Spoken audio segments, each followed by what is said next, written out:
Most of us know that plants need photosynthesis to survive.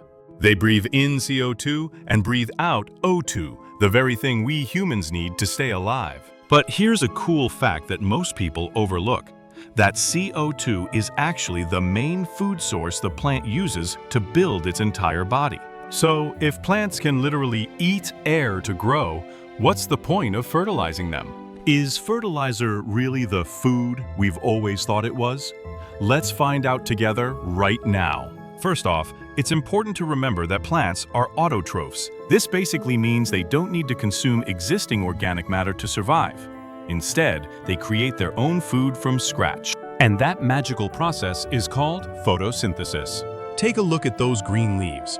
They're actually the most sophisticated chemical factories on the planet. To eat air, the leaf's surface is covered with millions of tiny pores called stomata. When the sun comes up, these pores open wide to breathe in CO2. At the same time, deep underground, the roots act like a pump, pushing water all the way up to the leaf cells. The plant then uses energy from sunlight to trigger a chemical reaction.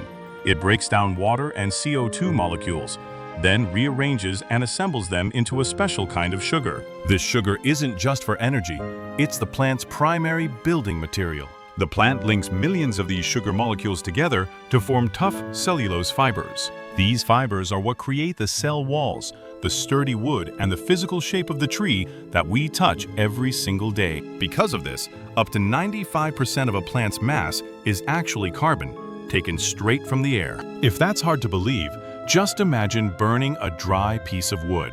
That entire massive piece of wood burns away and vanishes into thin air as smoke and gas. That is the exact moment the carbon returns to the sky. The only thing left behind is a tiny pile of ash. That ash is the actual minerals the plant took from the soil. So if 95% of a plant's body is built from just air and sunlight, and plants are so good at filling their own stomachs, why do we even bother with fertilizer? Why go through all that trouble? The answer lies in that remaining 5%. Even though it's just a tiny fraction, those minerals from the soil act like the microchips that control the entire photosynthesis factory. If CO2 and water are the bricks and mortar, then minerals are the brick layers and the plumbing system. Without the builders, those bricks could pile up as high as a mountain, but they'd never become a sturdy house. The simplest example is chlorophyll. You see how leaves are green, right? That green color is the solar panel that captures sunlight. But to create that green, the plant absolutely must have magnesium and nitrogen from the soil. If the soil lacks magnesium, the plant can't produce chlorophyll. The photosynthesis factory shuts down, and at that point, even if the sky is full of CO2, the plant will still starve to death. Now, when a plant lacks nitrogen, you'll see the leaves turn pale and yellowish, starting from the older leaves at the bottom. The plant can't synthesize enough proteins and essential enzymes, which leads to stunted growth. It stays small and weak, never reaching its full potential, no matter how much sunlight it gets. If it lacks phosphorus, the plant is like a skyscraper built on a clay foundation. It might be able to use carbon to build a large trunk and branches, but its root system will be incredibly weak and unable to transport energy. Just a light breeze or a short dry spell, and that big, heavy tree will collapse instantly.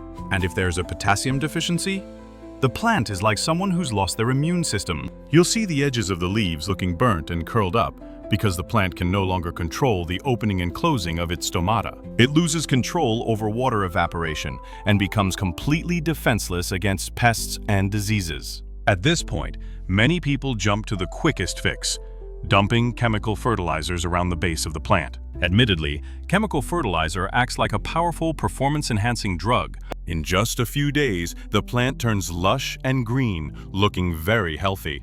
But the truth is, you're just forcing it to fast-track its growth. Chemical fertilizers make the plant shoot up, but the cell structure ends up being incredibly loose and brittle. More importantly, it wipes out the local microbiome and turns the soil as hard as concrete. You might be saving the top of the plant, but you're effectively suffocating the very soil it stands on. And that's exactly why I always encourage using organic fertilizer. Applying organic fertilizer isn't about giving the plant growth hormones, It's about nurturing a sustainable soil ecosystem. When the soil is loose and rich in organic matter, it holds on to water and minerals naturally. But most importantly, it feeds billions of microorganisms, the silent workers who help the roots absorb nutrients in the most sustainable way possible. When the soil is healthy, the stomata on the leaves stay wide open, allowing the plant to eat as much CO2 as it needs to grow truly strong and solid from the inside out. Organic fertilizers are incredibly easy to make and are likely sitting right there around you. For instance, you can compost fruit peels, eggshells, and coffee grounds. Or try fermenting overripe bananas with brown sugar to create a potassium-rich banana enzyme.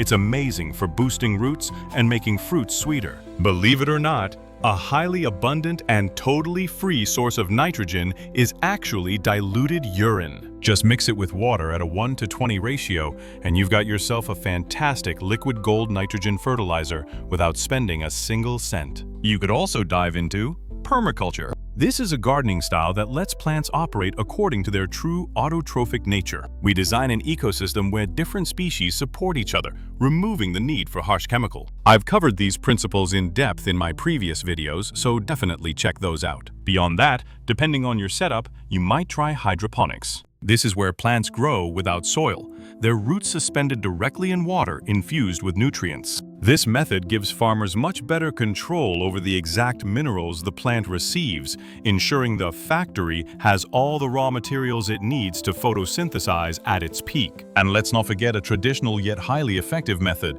crop rotation. Instead of growing the same thing over and over, you switch crops every year or two. Since different plants have different nutrient needs, this prevents the soil from becoming exhausted. It's especially powerful if you rotate in legumes. Their roots work in harmony with bacteria to pull nitrogen from the air and put it back into the soil, restoring fertility the way nature intended.